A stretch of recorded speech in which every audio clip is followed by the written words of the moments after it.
Hello, this is the fourth video in our reproduction unit. And in this video, we will start working on chapter 38, which has to do with angiosperm reproduction. So I have a lot of learning objectives for you here, and I will not read through all of them, but you can either pause and take a screenshot, or you can download the PowerPoint from Moodle to get all of these learning outcomes.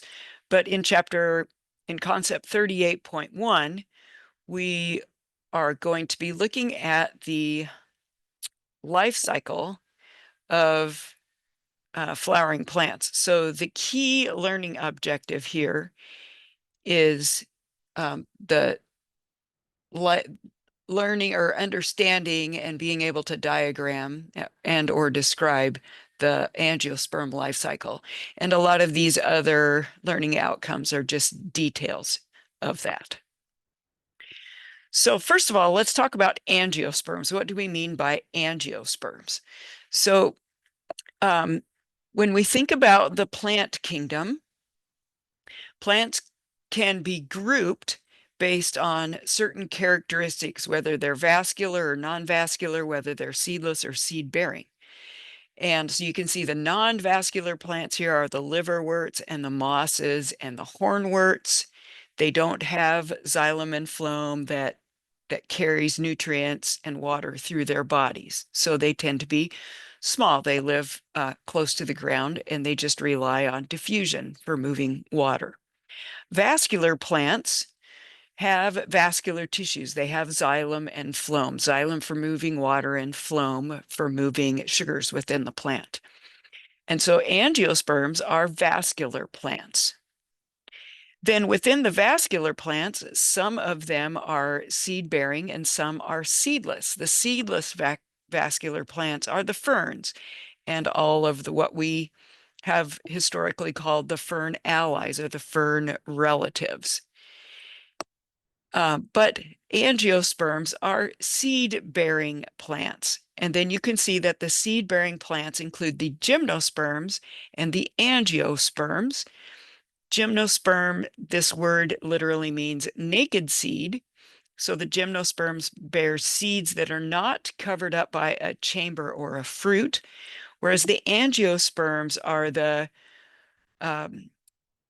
flowering and fruit-bearing plants. And then, so this figure here comes from chapter 29, and you can read more about it there if you want to, but this is all you really need to know. Just these characteristics of angiosperms. And here's another table from chapter 29 that shows what was on the previous figure, but just in a tabular form. And you can see the different kinds of non-vascular plants, which are sometimes known as the bryophytes. And so you'll see phyta or phytes, and that word literally means plants. So liverworts, hepato means liver. So liver plants is what that liver literally means. Worts, W-O-R-T-S, also refers to plants, giving you a little more detail than you need. But then the vascular plants include the seedless and seed-bearing plants. The seed-bearing plants include the gymnosperms and the angiosperms. And what we're interested in here are the angiosperms. And you can see that the angiosperms compose 90% of the species of plants in this world. Now, there are lots of these plants, but many fewer species. There are lots of conifers that make the coniferous forest, but not very many species of conifers. So angiosperms are 90% of the plant species. And then moving on, the seeds that angiosperms make provide a lot of food for humans and for animals. So they are the basis for much of agriculture. All of the grains that we eat, those are seed-bearing plants. Those are angiosperms. And so the corn and the wheat and the rice that provide most of the calories for the world, They are flowering plants. And then other agricultural plants are other things that we eat. Bananas, we eat a lot of fruits that come from angiosperms. And angiosperms, in addition to providing food for people, they provide the food for all living things. And so they are the main primary producers in most terrestrial ecosystems. In water, the main primary producers are algae and small plants like that. But in most ecosystems, the angiosperms are the main primary producers. Now, in our last video, or one of our previous videos, we talked about different life cycles of different sexually reproducing organisms. And we talked about how all plants have an alternation of generations life cycle, where there is a multicellular gametophyte generation that is haploid and produces gametes. It's called the gametophyte because it produces gametes. And since the gametophyte is haploid, it produces those gametes by the process of mitosis. It maintains the same number of chromosomes. Then when two gametes get together in the process of fertilization, that makes a diploid zygote, and the zygote develops into a multicellular sporophyte generation. And the sporophyte generation will produce spores by meiosis, and then those spores will develop into the gametophyte, which, as we said, is multicellular and haploid, and it develops the gametes by mitosis. In the angiosperms, in the flowering plants, the sporophyte is the dominant generation. In the gametophytes, or sorry, in the mosses, the gametophyte is the dominant generation, and the sporophyte is just this little stalk that develops on some gametophytes.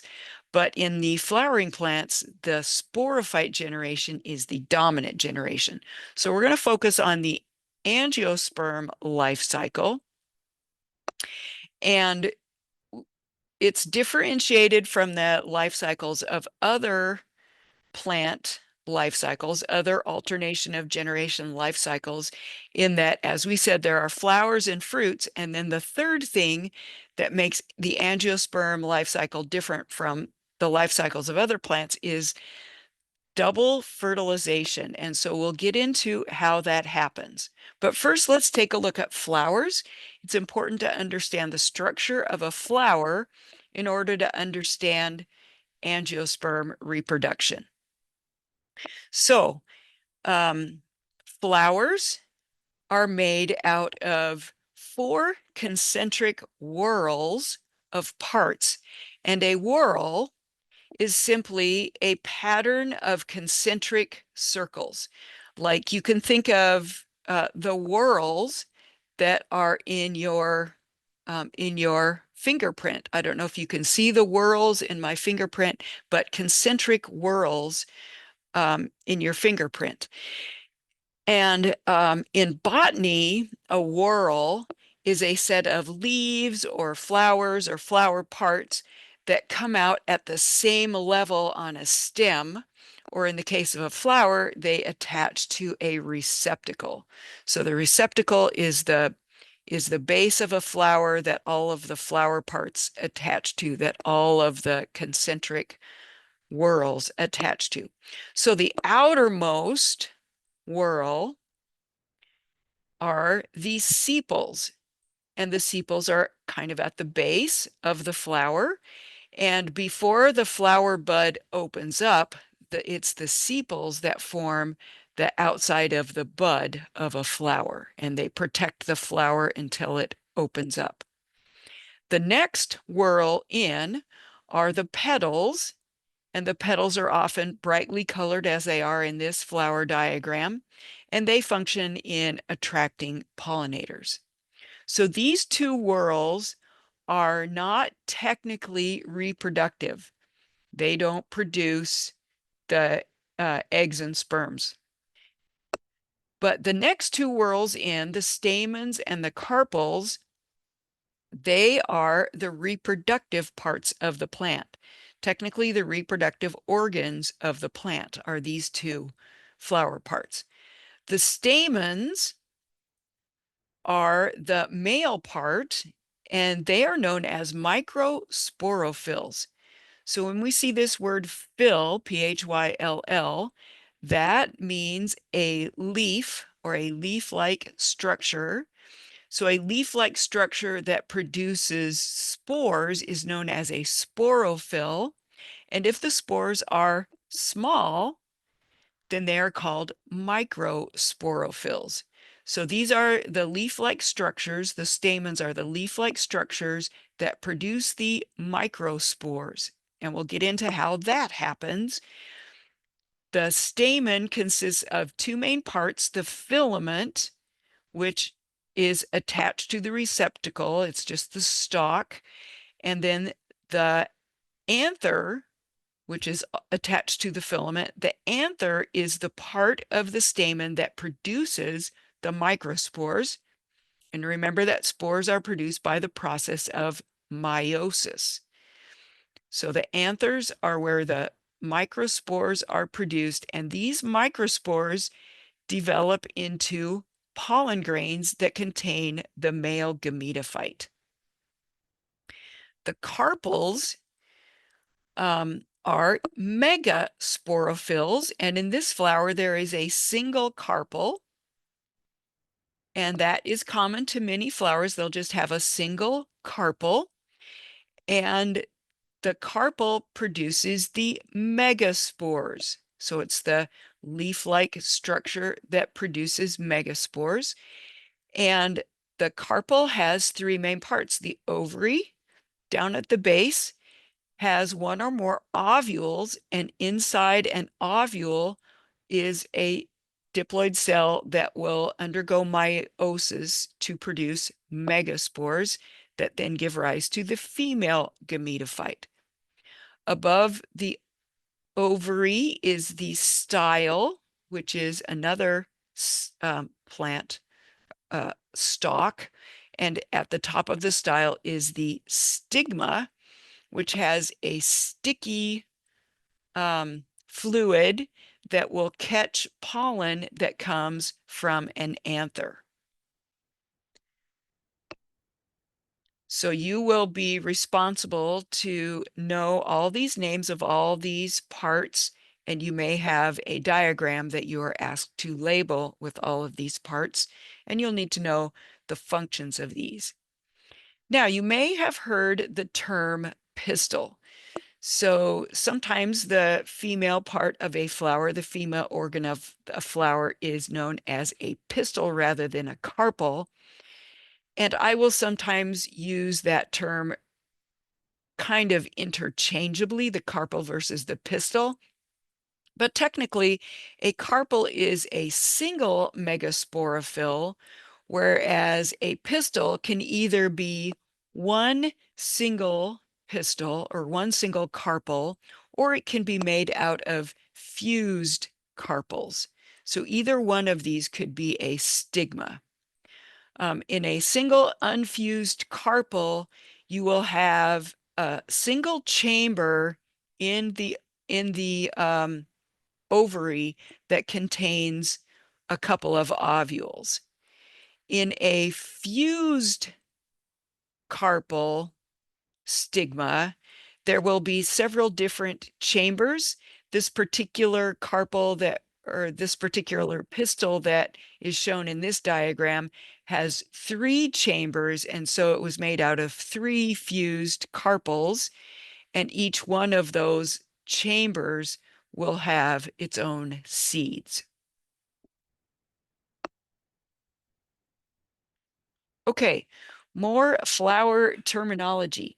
So a complete flower is a flower that has all four floral organs. It has sepals, petals, stamens, and carpels.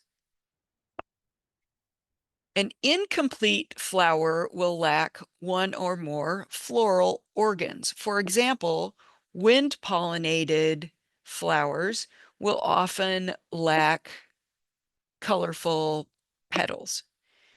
So that would be an incomplete flower if it doesn't have any petals, or it might lack one of their reproductive organs.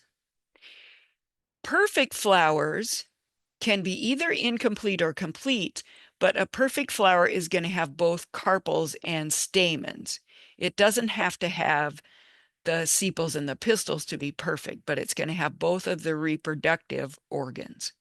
An imperfect flower is also known as a unisexual flower because it either only has carpels or it only has stamens.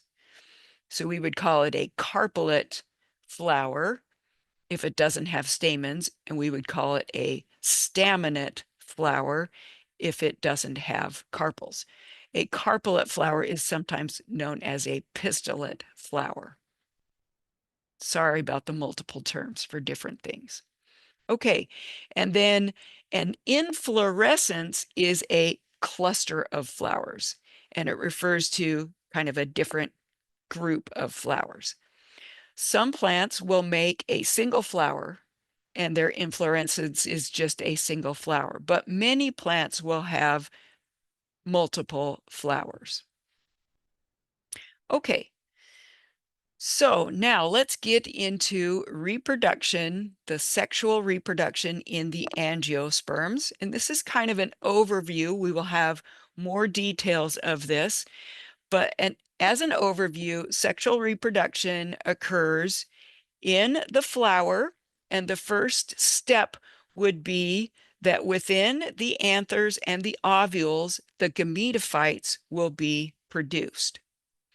Once the pollen grain is produced that contains the male gametophyte, the next step will be that the pollen grain needs to be transferred from an anther to a stigma, either of the same flower or of a different flower. Then, once a pollen grain is received and it sticks to that stigma, it will be stimulated to germinate and it will grow a pollen tube. And you can see in this figure, you can see the pollen tube has grown down through the style and into the ovary. And then that pollen tube is going to deliver the sperms that are produced by that male gametophyte. And it'll deliver those sperms into an ovule. Once the sperms are delivered into the ovule, fertilization happens. The egg is fertilized by a sperm. And we will learn a little bit later that double fertilization happens. There's going to be two sperms that fertilize two different things. But the key thing here is that the egg is fertilized because that is what's going to form the zygote that then develops into the embryo that will then develop into the new plant, as you can see here. So once the egg is fertilized, the ovule then becomes a seed, and the ovary grows in and develops into the fruit that surrounds the seed. Once the fruit falls off the plant or gets carried off the plant by an animal, the seed then, once it gets released from the fruit, the seed then can be dormant for a while, but then eventually it will germinate and the embryo inside the seed will develop into the new sporophyte generation, which will eventually develop flowers, and then the process can start all over again.